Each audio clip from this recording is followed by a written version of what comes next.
जैसा कि आप जानते हैं राइबोसोम एक ऑर्गेनेली है और ये राइबोसोम जो है इसमें दो सब असेंबलीज हैं. There are two subassemblies of RNA and proteins and these two subassemblies are known as large and small सब units.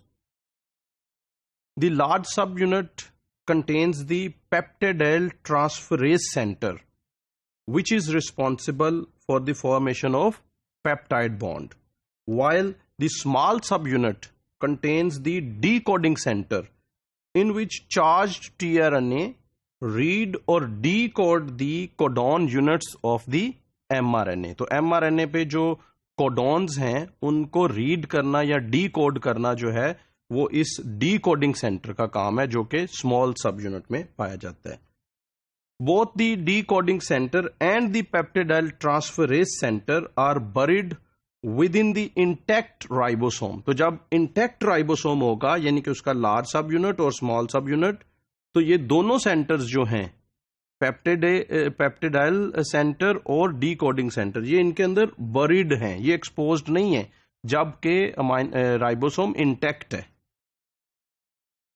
Yet, mRNA must be threaded through the decoding center during translation and the nascent polypeptide chain must escape from the peptidyl transferase center.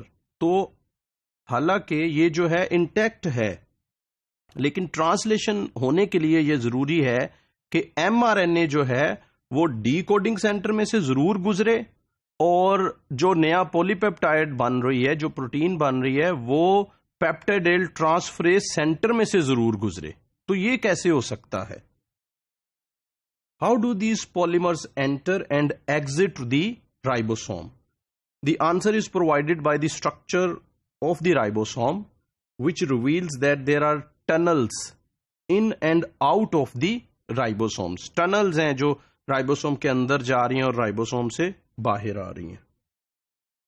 To perform the peptidyl transferase reaction the ribosome must be able to bind to at least 2 tRNAs simultaneously. एक ही वक्त में 2 tRNA जो हैं वो ribosome के साथ आके बाइंड करने चाहिए, फिर ही ये जो अमाइनो एसिड्स हैं ये आपस में लिंक हो सकते हैं.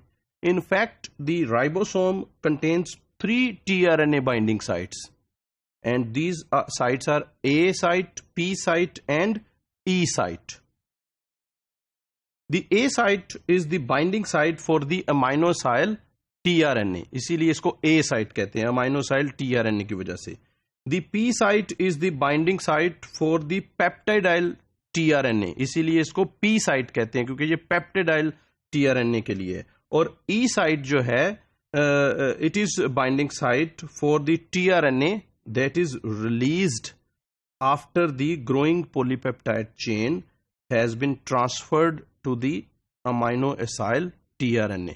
तो जब ये पेप्टिडाइल ट्रांसफर tRNA जो है इसमें से ग्रोइंग पॉलीपेप्टाइड उतार के वो अमाइनो एसाइल tRNA को दे दी जाएगी, तो ये tRNA जो है ये फ्री हो जाएगा और इसने भी राइबोसोम को एग्जिट करना है और ये एग्जिट करेगा थ्रू ई साइट, और ई साइट एग्जिट की वजह से इसको ई साइट कहते हैं. तो इसमें आप देख सकते हैं जी ये जो है स्ट्रक्चर है एक राइबोसोम का, ये इसका जो है स्मॉलर सब यूनिट है और ये इसका जो है वो लार्जर सब यूनिट है. इसमें ये टनल्स हैं, जैसे एक ये है और एक ये है, ठीक है. इसमें जो है ये ए साइट है, ये पी साइट है और ये ई साइट है.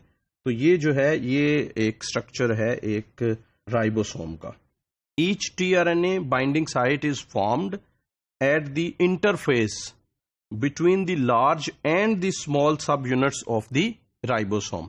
तो ये जो tRNA binding site है ये भी राइबोसोम का जो लार्ज सब यूनिट है और स्मॉल सब यूनिट है जहां पे इनका इंटरफेस है, जहां से ये बाइंड करते हैं, यहां पे ये बाइंडिंग साइट है जो कि tRNA की बाइंडिंग साइट है.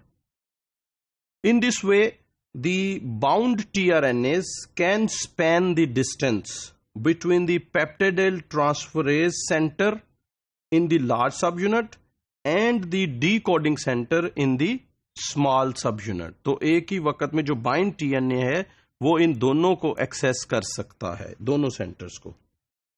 the 3' ends of the tRNAs that are coupled to the amino acid or to the growing polypeptide chain are adjacent to the larger subunit, while the anticodon loops of the bound tRNAs are located adjacent to the small subunits. तो एक ही वक्त में एक tRNA molecule जो है वो peptidyl transferase centre में भी है और डीकोडिंग सेंटर को भी एक्सेस कर रहा है.